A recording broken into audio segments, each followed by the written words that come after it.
question there on the front of the gentleman down there. Hi there, thanks for coming across. Just a question about the music in your films, especially from Requiem for a Dream, which is a great soundtrack. It's now popped up in such things as Little John and East Side Boys as a rap record, and also on what? A rap record.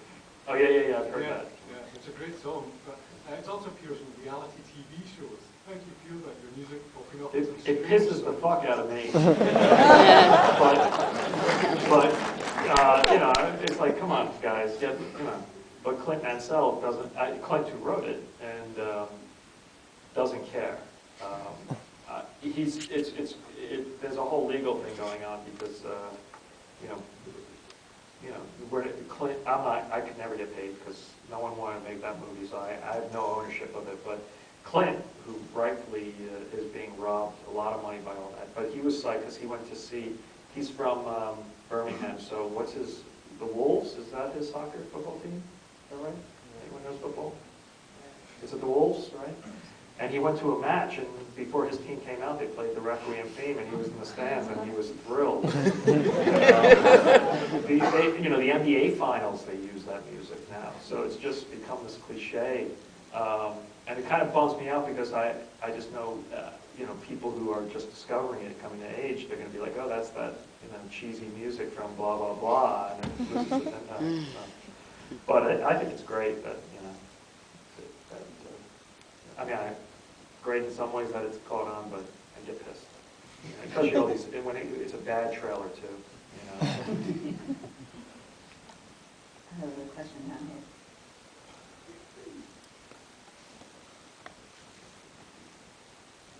We talked earlier today at the screening of Antichrist, but I had a question. You know, right now your name is linked to a couple of projects.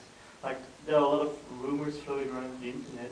And I was wondering, what is, you know, like on the horizon? What's your next plan to do? I think maybe. It's okay. I can answer it.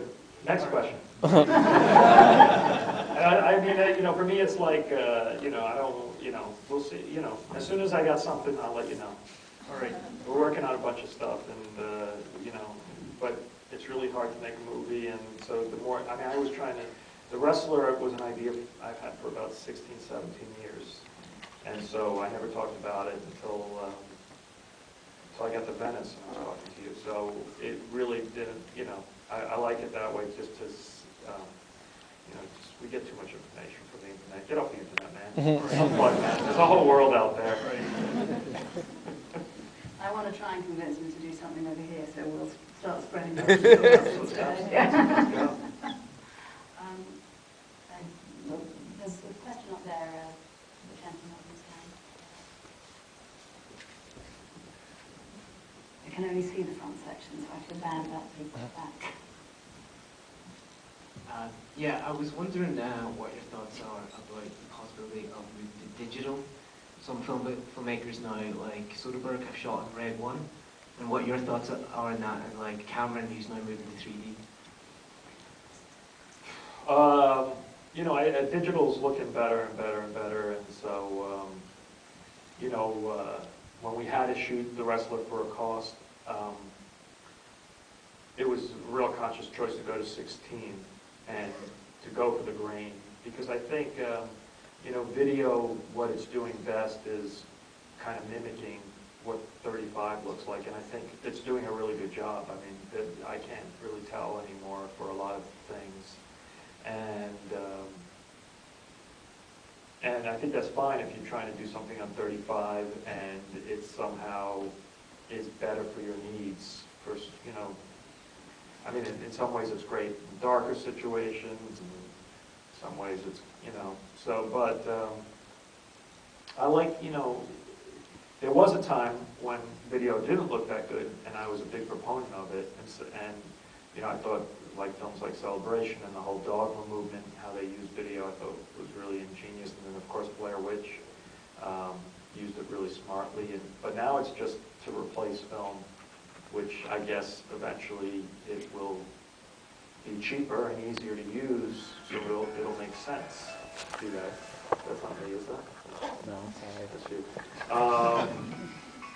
But, so I imagine we'll all probably get there eventually if it's cheaper and easier and stuff. And it's also, it is liberating for, now you could really shoot things with tiny little cameras and get great results. For me, 3D is, I haven't really talked about it that much, but I finally saw some stuff on it. I find it really annoying. I mean, I can't wait to see what Jim Cameron does with it, because I'm sure it'll be mind-blowing and amazing. But wearing glasses all the time and then putting those glasses on top, it just sucks. And then also you don't know what you're supposed to be. I mean, I imagine Cameron's going to bring it to a whole nother level, and that'll be interesting to see what he does. But I still, right now, I'm unconvinced. I think it's a gimmick. I think it doesn't actually represent reality better than 35 millimeter camera, because when I see a 3D film, everything's in focus. The things that you're supposed to be looking in focus and things far away. But when you actually look at someone up close, it's not that the person is out of focus behind you, but they're kind of, there's like 2 or 3 of them or something, but they kind of disappear. And I think we're used to the 35, to the 2-dimensional image and how focus works that way, that